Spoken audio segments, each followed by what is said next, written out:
Bonjour à tous, dans cette vidéo nous allons nous intéresser à la proportionnalité et plus précisément au lien qu'il y a avec la représentation graphique. Alors, on va faire un premier exemple, on va s'intéresser au périmètre d'un carré. Donc je vais exprimer le périmètre du carré en fonction de la longueur de son côté.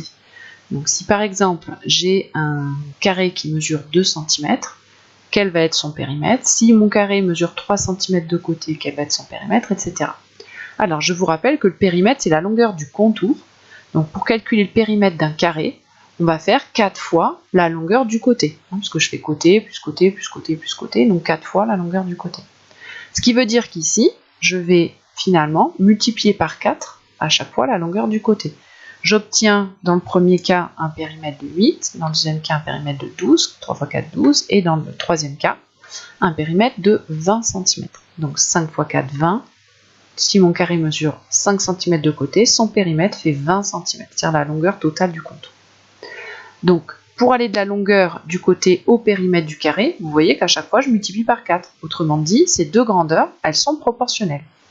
Alors, ce que je vais regarder ici, c'est que ces valeurs qui sont dans mon tableau, je vais pouvoir les représenter dans un graphique. Donc je vais exprimer le périmètre du carré en fonction de la longueur du côté. Ça, c'est quelque chose que l'on a déjà vu, je vous rappelle, en fonction de. Et je vais en faire la représentation graphique. Donc en fonction de la longueur, ce qui veut dire que ma longueur va être sur l'axe des abscisses et le périmètre sur l'axe des ordonnées. Donc je vais avoir un repère comme ceci. Ici, je vais mettre la longueur du carré. Et ici, du côté du carré, là, son périmètre. Je vais placer les points dans mon repère. Donc quand ma longueur fait 2, mon périmètre mesure 8. Donc quand la longueur fait 2 cm, mon périmètre ici mesure 8, je mets une croix à ce niveau-là. Attention, un point, on le marque bien d'une croix. Je continue, quand ma longueur du côté fait 3, j'obtiens un périmètre qui mesure 12. Donc je marque encore ici le point.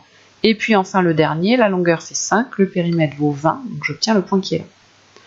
Alors ce que je remarque quand j'ai placé ces 3 points, si vous prenez votre règle, c'est qu'ici, mes 3 points sont alignés. Et ils ne sont pas simplement alignés, ils sont aussi alignés avec, vous voyez, l'origine du repère. C'est-à-dire, si vous reliez les 3 points entre eux, que vous prolongez, eh bien en fait, ça passe par, ici, l'origine du repère, c'est-à-dire la graduation 0 ici. Alors, on remarque ici, donc les points sont alignés avec l'origine du repère. Alors, on va faire un deuxième exemple. L'aire du carré. Donc j'ai la longueur du côté, et je veux connaître l'aire du carré. Alors, je vous rappelle, l'aire d'un carré, comment on le calcule, on fait côté fois côté. Donc si mon côté mesure 1, eh bien son aire, 1 fois 1, ça va donner 1. Si mon côté mesure 2, son aire, 2 fois 2, ça donne 4 cm². Et si mon côté mesure 3, 3 fois 3, ça fait 9 cm². Ce que je remarque ici, c'est que j'ai pas proportionnalité. C'est-à-dire pour aller de 1 à 1, j'ai fait x1, là j'ai fait x2, alors que là j'ai fait x3. Donc j'ai jamais le même nombre pour passer d'une ligne à l'autre. Autrement dit, l'aire, elle n'est pas proportionnelle à la longueur du côté. On va regarder ce qui se passe quand on place les points dans un repère, comme on l'a fait pour le périmètre. Alors, j'ai l'aire sur l'axe des ordonnées et la longueur sur l'axe des abscisses. Quand ma longueur vaut 1, mon aire vaut 1. Donc j'ai un premier point qui est ici. Quand la longueur vaut 2, mon aire, encore une fois, vaut 4. Et enfin, quand la longueur vaut 3, mon aire vaut 9. J'ai un troisième point ici. Alors si vous prenez votre règle, comme on l'a fait tout à l'heure, ce qu'on remarque, c'est que là, par contre, les points ne sont pas alignés. Ils ne sont pas alignés entre eux, et puis ils ne sont pas alignés non plus avec l'origine d'ailleurs ici. Donc là, je n'ai pas l'alignement des points. Alors ça, voilà, on remarque ici, même si ce n'est pas démontré, on le remarque, que quand j'ai proportionnalité, j'obtiens des points qui sont alignés avec l'origine, et quand j'ai pas proportionnalité, les points ne sont pas alignés avec l'origine.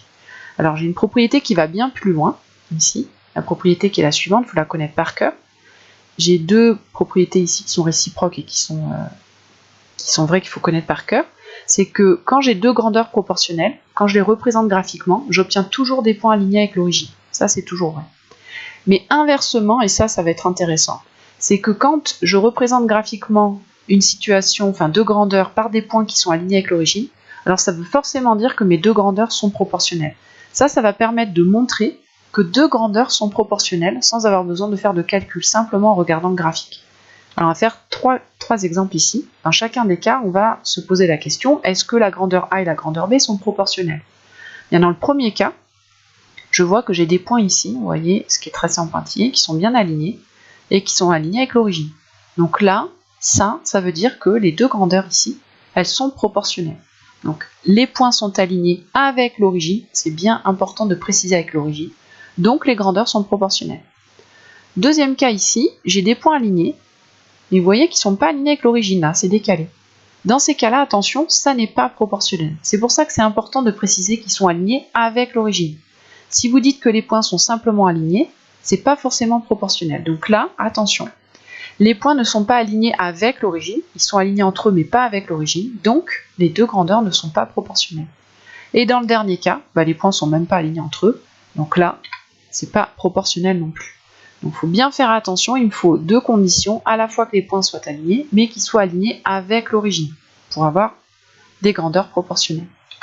Voilà, cette vidéo est terminée, vous savez maintenant comment on reconnaît la proportionnalité en regardant la représentation graphique.